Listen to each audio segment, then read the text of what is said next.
Welcome back to the book club. Today's video is going to be a book discussion on Deadhouse Gates by Stephen Erickson. This is Malazan Book of the Fallen #2. This video is going to be full of many spoilers, so if you aren't interested in spoilers or just want to know, you haven't read the book yet and you're interested in learning more about it, I have a book review posted on my channel already.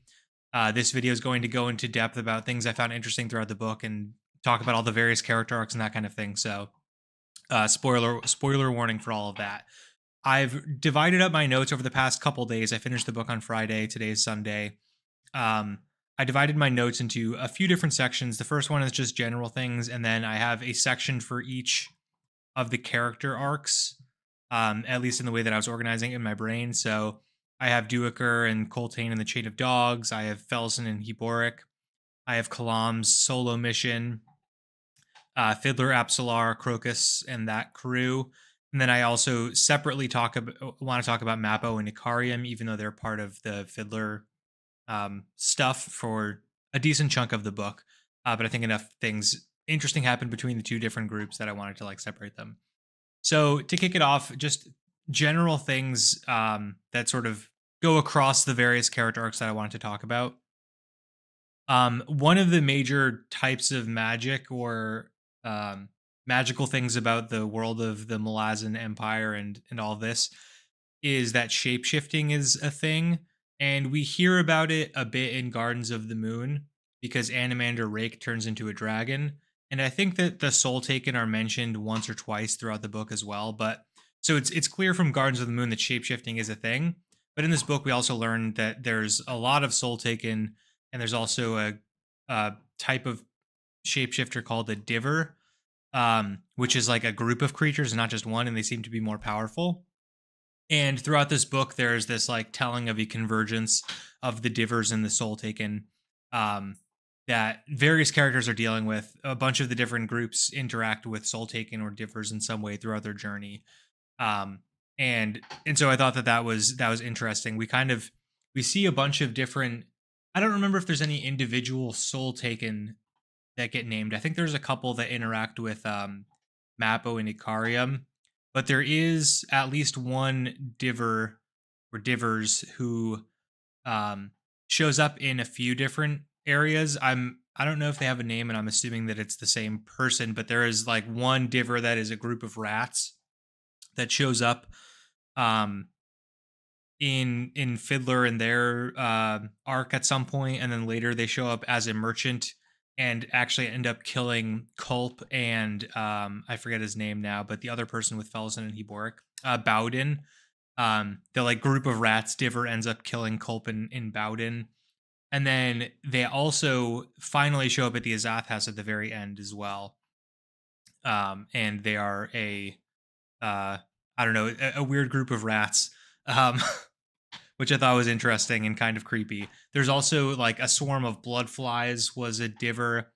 And then at the very end, Iskarl Pust gets his love interest, which is a group of spiders that has been following him around apparently and is not interested in ascending.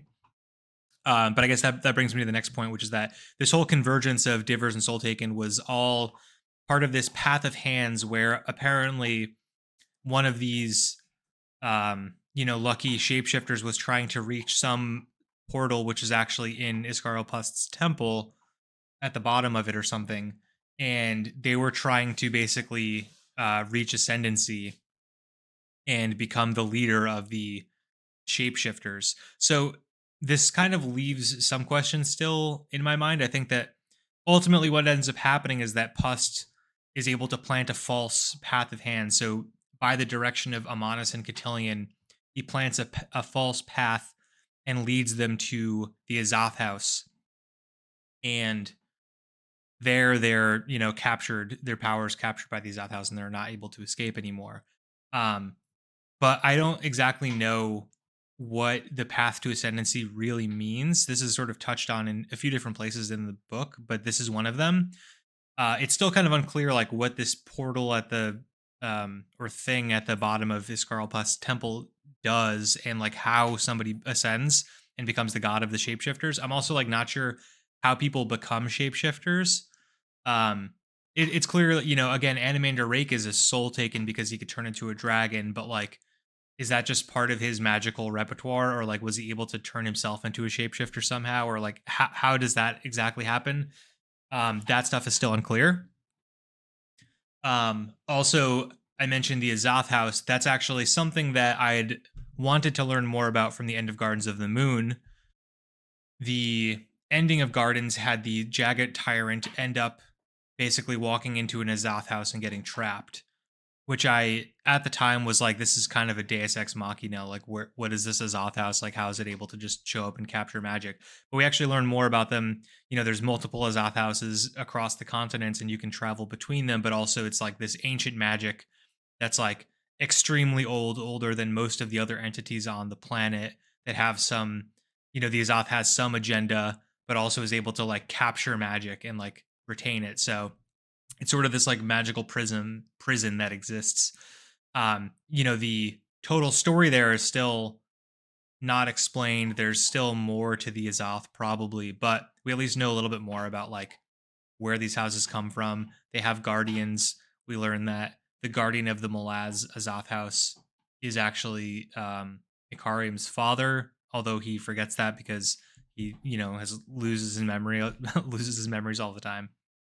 But these Azoth houses are explored a little bit more, and we travel through one, which I'll talk about a little bit later, in order to like transport across the world, which I think is an interesting mechanism.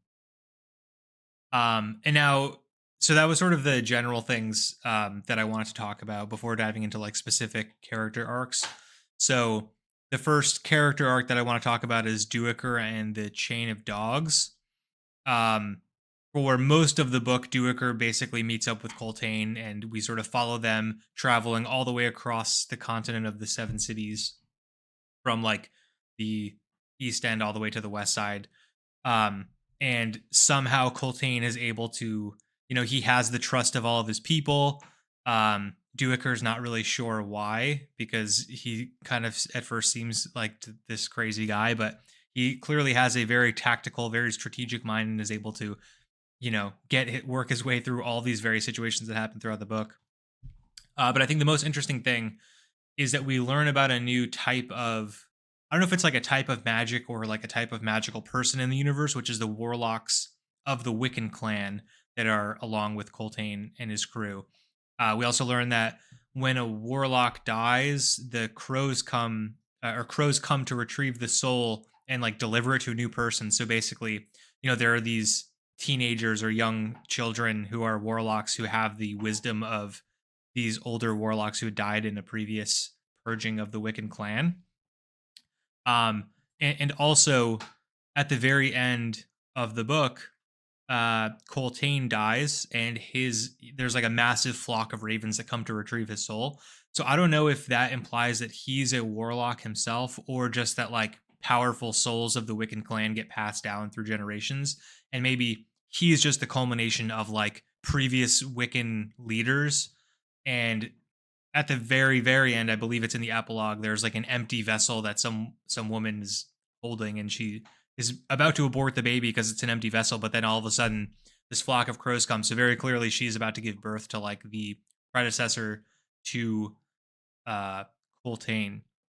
So there's like a lot of stuff with the warlocks and their magic that is explored in this book, and I think is kind of interesting, and I'm not exactly sure how these like different types of magic work along with the Warrens and like and all of that stuff. It seems like the warlocks have some ability to like, I don't know, interact with the souls of the earth and like see things that happened in the past and that kind of thing, which is not the typical Warren magic that we've seen before.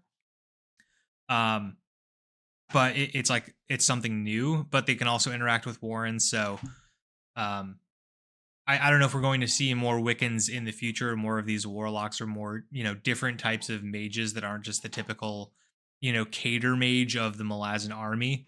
Um, but I like the magic part of these books, so that's very interesting to me. Um, I think. Also, so about Coltane's death. He was given a pendant to wear around his neck from the people in Darujistan, so like Quick Ben and Baruch, or maybe just Baruch. I'm not sure if Quick Ben is with him. I don't remember. So this gift from Baruch that was given to him by these like random merchants that come out of nowhere and travel across warrens to deliver high value goods. Um, delivers a gem or a pendant uh to Coltane, and Coltane's like, I don't want it. Hands it off to Duecker. Um, I thought that this was going to be some sort of like I thought this was going to actually be another like demon gem thing, because I think it was like described as a crystal that had some swirling something inside, which is how the demons that got unleashed in Darujistan in the previous book happened. It was like a gem that looked similar and it got like crushed, and then a demon came out and fought for them. So I was like worried that there was this Deus Ex Machina event about to happen again where Coltane gets saved by a demon that comes out of nowhere. And that's how they're able to defeat things. But luckily it didn't end up happening that way. What did happen though is that Duecker had the gift from Baruch, and Duecker died and his soul got transferred into this pendant, and later Baruch had his agents.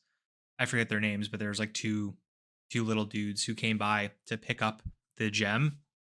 And I don't know if they realized that it's not quite the person that they thought it was, but Duecker's soul lives on in this gem, and then Coltane's soul kind of lives on through all the crows that are delivering it to this empty vessel at the very end. So realistically, both of them are still alive in some way, although Baruch's plan to save Coltane maybe didn't quite go as planned. Also, in general, I think the Chain of Dogs arc that was happening throughout the book is one of the reasons why the pacing of the book was so good. In my book review for this book, I gave the pacing a 10 out of 10. And I think that the entire reason was because of what was happening with the Chain of Dogs. So basically, like, as the different arcs were happening throughout the book, the Chain of Dogs was this like constantly exciting thing where it was going in between like battle and then like in between battle in between battle in between battle. And every time, Coltane was coming up with some way to, get himself out of the situation. And, the sappers that were working with him were doing, fun things to blow people up. And there's all sorts of like battle strategy and all this stuff that was happening. And there's just basically, a series of mini climaxes that were happening throughout the book that kept things exciting, even when the other plot lines were maybe just doing a bit more exposition. So it was like this constant wave of like exciting, not exciting, exciting, not exciting, that blended in with all these other plot lines that had their various peaks and valleys too. But because this arc was so consistently um full of battle and conflict and stuff, it helped keep the book interesting throughout. And there's never really a time where you're just reading through 50 to 100 pages of buildup, which is fine, but also like it does sort of make the pacing a little bit challenging. I think most books have those periods of downtime in between events, because if it's all action all the time, you get a little bit tired out.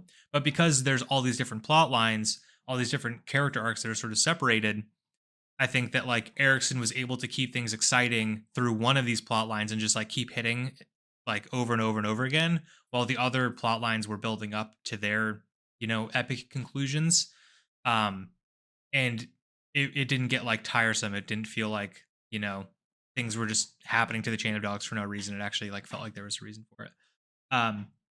Also, finally, I was very glad that that Pormqual, or whatever his name is, the High Fist that Coltane and his Chain of Dogs were heading towards the entire time. Basically the whole book he was set out, or called a coward, and he's not going to leave his walls, and blah blah blah blah blah. And that ended up to be true.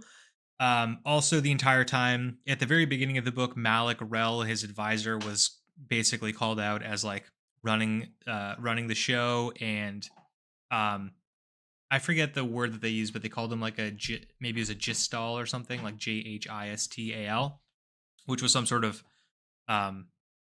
priest or something that was aligned with the enemy. So like early on, that this Malik Rel guy is like not working for the Empire. And Pormqual is just still dumb and gets deceived by him at the very end, and then Pormqual gets beheaded. when he just like rides his army up to Corbolo Dom or whatever his name is, and they just like surround him, and they're like, "Yeah, we sort of were working on the inside the entire time, and now you're a dead man." That was very satisfying because Pormqual did turn out to be the lazy um, scaredy cat that he was set out to be, and he died because of it. So we got that fun conclusion after the death of some of the more fun characters like Duecker and Coltane at the very end. There's sort of like a tragic story to the chain of dogs where they get to the very end and like the refugees are saved, but the Wiccans who were leading the way the entire time um, get this bad ending. But at least Pormqual dies because of it. So there's some payoff there. Next up, I want to talk about Felison and Heboric, and Bowden was also part of this. He was, he was the one who died to the rat diver guy, but he was around for most of the journey. So we learn about Felison, who is sister to Adjunct Tavor, and she is, sent off to the prison camps for whatever reason. And quickly links up with Heboric and Bowden and like becomes friends with them in some way. But also, she sort of sells her body to keep them safe, which is like noble, but also the way that she uses this in the future is, I think, one of the reasons why I dislike her as a character for most of this book. So there's a few things about, the Felison and Heboric arc that I like, and then there's some, in general, I didn't like Felison until she became the Shaik Reborn, because Felison just for some reason failed to ever realize, like it seemed unrealistic that she failed to realize that she saved Eboric and Bowden when they were in the Otatarl mine, like prison camp thing, because she was like sleeping with the guard guy. I forget his name. But she was sleeping with this guy. She was like selling her body to basically anybody who he wanted to sell her to in order to like get safety for herself and also for Heboric and Bowden. But also she only was able to escape the mine because of Heboric and Bowden. Like Heboric's connection to Culp and Duecker was the reason why they were able to be saved, and like she would have died in the little uprising that happened right as they escaped.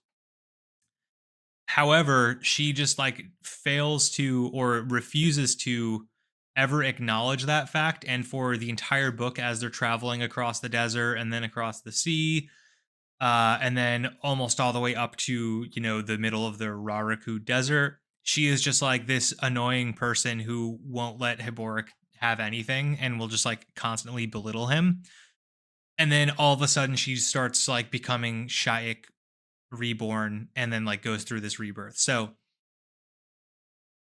I kind of like I understand some of the reasons behind this. I think that like the idea behind her being remade as Shaik and not being rebirthed, like she wasn't always born as Shaik. She was like remade and like from the ground up became this Shaik reborn.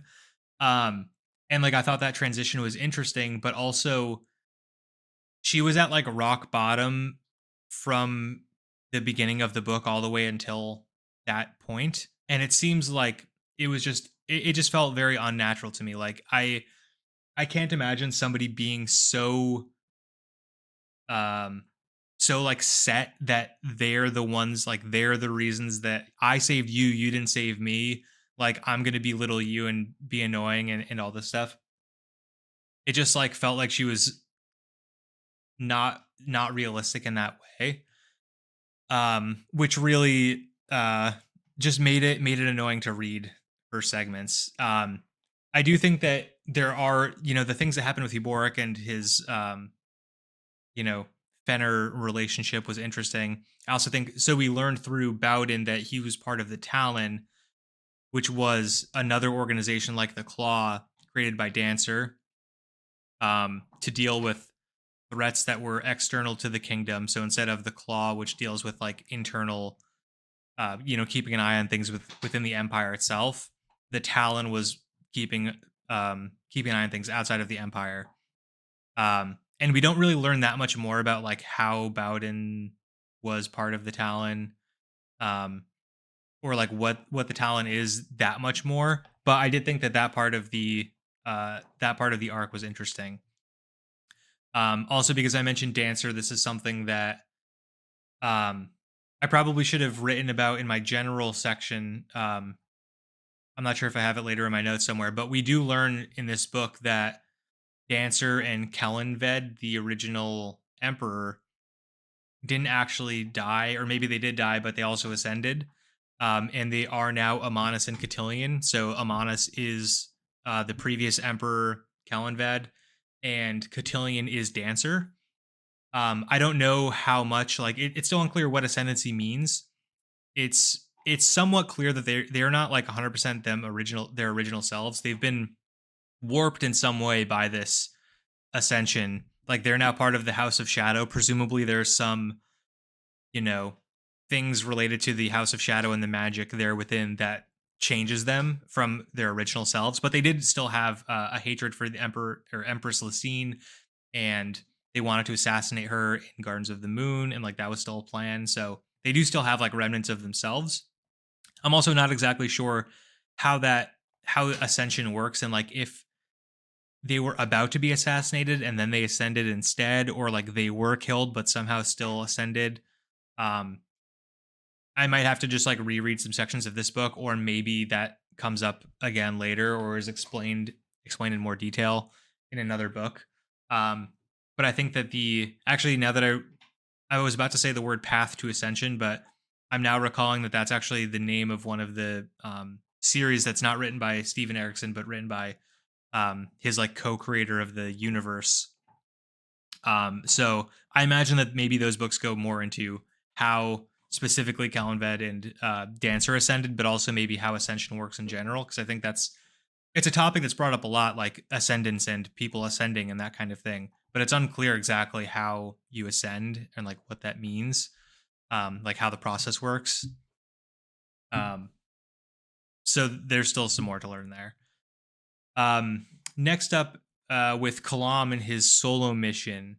One of the things that we learned through Kalam is that, or I don't know if, so I learned this. I don't know if maybe I should have learned this in the last book, but it's explicitly mentioned in this book that the Imperial Warren was created by the Empire for the Claw to use. And I wrote created in air quotes because I don't exactly know how you create a Warren, but um, it, Kalam was surprised that it extended all the way into the Seven Cities.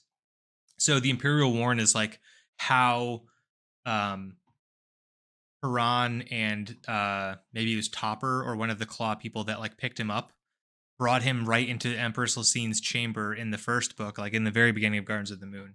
And I was like a little baffled by um, how a Warren allowed them to transport directly there.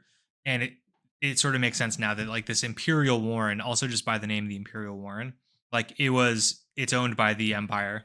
Um, and apparently it was created for the Claw to use. So I'm going to be keeping my eye on how the Imperial Warren works when it's mentioned again in the future. I don't exactly know if we're going to learn more about like how it was created, or who uses it, if it's more than just the Claw, or if other people are able to make use of it as well. But that was very interesting to me. um we also uh uh so sort of the end of Kalam's arc is that Kalam ends up confronting Lysine as he had planned. He makes his way over to Malaz City sort of by mistake. And he goes to Lysine and they like have a conversation, and there's sort of like this info dump, but it's like not even an info dump. Within like 2 paragraphs, Lysine is able to explain a lot of things about what happened at the end of the first book, or like in the middle of the first book, that sheds everything that Kalam knows in a new light. So she reveals that Dujek One Arm purposefully and like willingly split from the Malazan Empire and like purposely rebelled in order to get Darujistan's support against the Panian Seer to the south. So the Panion seer, I forget, he has some other name, or I don't know if it's a person or an army or whatever, but like this holy war that's happening to the south, that was a threat that, Darujistan knew about and like they were sort of worried about. Um, and I was interested in learning more about it, and we sort of see more about it now. So the Empire's whole plan was, we can't really ally with Darujistan because we want to take it over, but we also are worried about the Panion Seers. So what do we do? So Dujek and also Taishren, um, came up with this plan, or with the help of Lysine, came up with this plan to rebel against the Malazan Empire, and then, the enemy of my enemy is my friend sort of thing, befriend Darujistan and team up with them against the Panion Seer to the south. Therefore, the Malazan Empire is basically indirectly, forming this alliance. And so we also learn that Taishren is Dujek's shaved knuckle in the hole on Genebakis, which implies that Taishren is to Dujek as Quick Ben is to Kalam. And so in the first book, I think we sort of learn that we think that there's tension between Dujek and Taishren, but really like they have this closer relationship than we knew about, and maybe Taishren's actually sort of running, or is playing an important role behind the scenes. Um, there's also the whole, oh well, Lysine, you tried to kill all the bridge burners, and apparently Lysine didn't really actually want to kill all the bridge burners, and maybe that was Taishren overstepping um a bit. So it wasn't really, she didn't say, hey, destroy the bridge burners, but Taishren was trying to just do that on his own and was kind of going rogue in that regard. Um so ultimately Kalam decides like, okay, maybe I shouldn't kill Lysine, and there's like something bigger going on that I don't quite fully understand, and I'm just gonna leave this be. And ultimately, Kalam and his girlfriend, who saves his life towards the end, I forget her name, are led by Shadow Throne uh, to watch over the 1,000 orphan children that he helped save earlier in the book, residing in the Shadow Warren somewhere. So I don't know, like, if Kalam's going to come back, or if this is like where he's going to be from now on, because he's like, yo, there's like 1,000 children you wanted me to save. Um, so you gotta, I got a bunch of orphans, and like you gotta watch over them now, buddy. And Kalam's like, all right, well, I guess I'll watch over them. So I'm not sure if he's gonna come back or not. But he at least has like an army of children to maybe train to be assassins or something cool like that. Um, Also, the going back a bit in his timeline, I think that his trip over the water to to Malaz City was pretty interesting as well. There was like this constant kind of annoyance that I had with it, because I believe the guy's name was like Salk something, but there's another guy on the ship with them who, like, Kalam was pretty sure was, you know, another mage or part of the Claw or something, and he was in the end and tried to kill him. But like, I think he was able to manipulate Kalam's mind and trick him into like not being suspect of him. But like, to the reader, it was very obvious that this like Sulk guy was the bad guy, and like he was the reason why things were going awry on the ship. Like, they kept mentioning like losing time and like bad trade winds, and they're not where they thought they were in the sea, and all this stuff happening, and they were subtly being maneuvered away from where they were originally planning to go to on Quantali, and instead end up in the Malaz City. um and like, it was, so obvious as a reader that it was all Salk's doing, but clearly he was using some sort of magic to like manipulate Kalam into not thinking that he was the threat, or not thinking he was a threat at all, which ended up almost killing Kalam, and then ultimately he was able to weasel his way out of it. But that was, a fun little subplot that was, I think, like pretty obvious as a reader, but not to the character.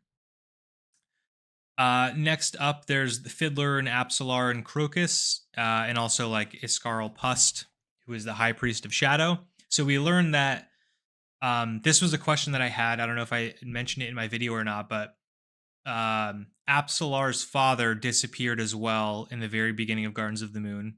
He was not found in his fishing hut, and it wasn't clear at all like where he would have gone, because he didn't die from the hounds, killing everybody. we find out now that actually he was sent by Shadow Throne or Cotillion um, to Iskarl Pust over in the Seven Cities, and his name was Servant, or that's what Pust was calling him. Um, and basically, like they saved her dad and sent him over here so that eventually they could maybe meet again. So I thought that was interesting, and that was like another question that got answered. Um, there's also like this. There's a weird plot line that I don't know. From my recollection, it didn't ever really get resolved. Um, by the characters, but maybe I missed something. But there was this plot where Pust was trying to get Absalar to become the Shaik Reborn, and he sort of like led them towards Tremorlore. And ultimately they ended up going. So Tremorlore was the Azath house, and they ended up going there and like you know using that to get over to Malacity in the end and all that stuff. So like that thing kind of worked out, but it wasn't clear to me if Pust actually wanted Absalar to become the Shaik Reborn, or if that was all just part of his ploy to get the rest of them to go towards Tremorlore, where all the Soul Taken and Divers were headed towards. Because they sort of talk about this before their journey, and maybe a little bit during their journey when they're trying to catch up with Absalar and her father to be like, oh, well, like, does she actually want to become the Shaik Reborn or not? Blah, blah, blah. But then, like, on this other arc with um, Felison, she just like becomes the Shaik Reborn anyways. And it's like, I think that the characters over in Fiddler and Absalar and Iskarl Pust's camp, like, they never address the fact that she didn't ever become Shaik Reborn. She's just still Absalar. So it seemed like a thread just kind of got dropped at some point, but it's possible also that I missed something, or that was all part of Iskarl's plot, and he didn't actually care about the Shaik Reborn thing, and that was just what he said to get people to follow them. Um, I guess I'm just still a little bit confused about that part. Also, at the very end of this plot line, um, Absalar petitioned Shadow Throne to sever ties with her and send her and her father and Crocus back to Icto Khan. So she got, maybe a nice ending finally after being like taken over by Cotillion and led all the way to another continent on Genebakis, and like losing herself at the end of Gardens of the Moon. She gets herself back, and then she ends up in the Seven Cities, has to go all the way across the Seven Cities and do a bunch of stuff there. And now finally she's getting the chance to go home. I don't know if she's actually going to be cut off from, the House of Shadow, or if she's just temporarily going to, go to Iktokan and maybe have a few days of normalcy before things pick up for her again. But it's at least at the end of this book, it's perceived that she gets some sort of happy ending, which is nice to see after her life was kind of taken away from her quite literally, and then also uprooted literally, and now she's sort of is reunited with her father, gets to go back to her city. Crocus is still there as like a love interest and kind of doesn't do anything in this book. But whatever. I also thought so for most of this, this arc is from Fiddler's point of view, and I thought that that was very fun to learn more about Fiddler, because he's this side character in Gardens of the Moon. You hear about him, but you don't hear from him at all. But reading from Fiddler's POV was very interesting. He's a lot more knowledgeable and savvy than he lets on in Gardens of the Moon, at least, because he's just a side character in Gardens. So you actually see like he has these deep conversations with Mappo, and there's clearly like a lot going on in Fiddler's life that like led him to where he is now, and ultimately like his decision to join Tavor's army on back in the Seven Cities is like a bit of his character making a decision. Like he doesn't want to be part of the bridge burners anymore. He just wants to like go back to the Seven Cities and fight, I guess. Um, and also just like him like loving blasting people with explosives and that kind of thing is fun. But I imagine that because he made the decision to go join Tavor and her army in the Seven Cities, um, he's probably not going to show up in the next book, because Memories of Ice is back on Genebakis and deals with the whole Holy War Panny and Seer situation. But I assume that we're also going to then go back to Tavor's army against basically the Tavor v what's her name? Felison situation on the Seven Cities. Like that's setting up a whole another book of, or multiple books maybe, of conflict. So I'm looking forward to hopefully seeing more Fiddler over there. And also just in general, I didn't mention this during my section about Felison, but I'm very interested in like the Felison versus Tavor war that's clearly being built up here. Now that like Felison's this powerful Shaik being. I don't know if she gets any magical powers because of that, but clearly she's able to, or I guess she does have magical powers. She's able to create a warren or go through the whirlwind warren across, the continent. But she's going to be fighting a war against her sister. Like she obviously dislikes her sister because her sister's the reason why she was like sold into slavery and had to sell her body and debase herself, and eventually was remade as Shaik. So Tavor is the reason why she has this threat in the Seven Cities now. So I think reading about that is going to be interesting in the future. And now, as I'm getting out of breath, the last set of characters that I want to talk about, the last main set of characters are Mappo and Icarium. Um, so this arc in general reminded me a lot of Logan Nine Fingers arc in the first Law trilogy in sort of an abstract sense, because well, I guess Icarium is sort of like Logan in the sense that he's like a crazy killer, but more in the sense that um at the end of the the first Law trilogy, Logan is back to where he started. And that's also how Mappo and Icarium end up. They go on this epic journey along with Fiddler and Pust and all of that stuff, and they go through this Azoth house and blah blah blah. And Mappo learns a lot more about Icarium's back, or we learn more about Mappo and Icarium's backstory, and how like Mappo is basically protecting Icarium from himself, and Icarium can go off on these rages and like devastate cities and decimate populations, and um, has this obsession with time, and Mappo's trying to keep that under control. But ultimately, at the very end of the book, they're back to where they started. They like wake up. They're transported to near Aaron or Aren at the very end, which isn't quite where they started, um, but situationally they are back where they started, where Icarium doesn't remember anything, and Mappo's like, "All right, buddy, let's just keep walking. Let's keep going on your quest to find out who you are, buddy." But throughout the course of the book, we learn a lot about Mappo basically betraying the original pact that he had made. So Mappo had promised the nameless ones of the Azoth house, or people who like worship the Azoth or whatever.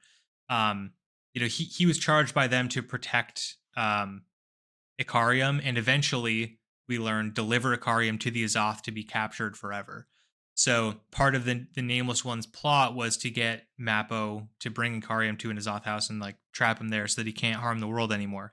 But throughout the course of their journeys, like the hundreds of years that they're chilling together, Mappo becomes friends with Icarium and realizes that he values that friendship more than the threat of Icarium going crazy and killing a bunch of people, which is, maybe a bad decision, but we'll see. But also, Mappo learns that the Nameless Ones are actually the ones who destroyed his village. So Mappo agreed to be the protector of Icarium because he was told that Icarium destroyed his village when he went away and was like traveling and stuff. He comes back, his village is gone. He's told, "Hey, Icarium did this. You can, help us by keeping him in control." And then, basically, I don't know, feel a little bit better about the fact that your your village is destroyed. But it turns out the Nameless Ones are actually the ones who destroyed his village in the first place, all to trick Mappo into accepting this duty of being Icarium's protector. So he's sort of like, vindicated in his decision to stick with his friend and not deliver his friend to the Azoth, to be the Azoth house, to be like captured forever, and like allows him to live because he was tricked in the first place. So that whole arc was very interesting. It was a little story about friendship, and also a mad serial killer who keeps forgetting what he has done before, and forgets that he's a serial killer, and doesn't realize that he's like left things all over the world in the thousands of years he's lived. He also, it's mentioned that Icarium forgot or forgets who his father is, and his father is one of the protectors of the Azoth House in Malaz City. So like Icarium doesn't even know him anymore. So it's kind of like a sad story that Icarium doesn't know what's happening and is just this like he has this rage inside of him that when unleashed can destroy the world, but he's also like kept in check by his friend who's just like helping him aimlessly wander around looking for something, and they'll never find it because there's nothing. I don't know if there is anything to find, but like Mappo is just trying to keep him distracted basically for the rest of his life. So I don't know if we're gonna see these characters again as well, but I would be interested in learning more about like their journeys. They're still going to be wandering the seven cities, it seems, and we're presumably going to go back to the seven cities one day. So I imagine we're going to see more of Mappo and Icarium maybe in the background. I do. So when I was writing down my notes, I looked at the Malazan wiki and actually noticed that they were mentioned in the first book. It was in passing, like in a single sort of sentence, um, talking about like Animander Rake. Yeah, Animander Rake mentioned meeting with them at some point. So it's clear that they have been background characters in the past. I assume that they're going to be, if not main characters in the future, they'll probably be mentioned wandering the seven cities or causing chaos somewhere in the future. So I'm looking forward to more of that. And looking over at the time, it looks like I've been rambling for 40 plus minutes now. So I'm going to wrap it up there. There's like a million things that I didn't talk about. I feel like I mostly talked about like the ending of a lot of these arcs and then a few tidbits about the interesting things that I found in between. But there's clearly a lot to talk about here. Um, not really enough time to go over each and everything individually. So let me know if you enjoyed this video or if you couldn't sit through it at all. If you got to the end, give this video a thumbs up, like, comment, subscribe, do all those YouTube things. There will be more book reviews and book discussions in the future.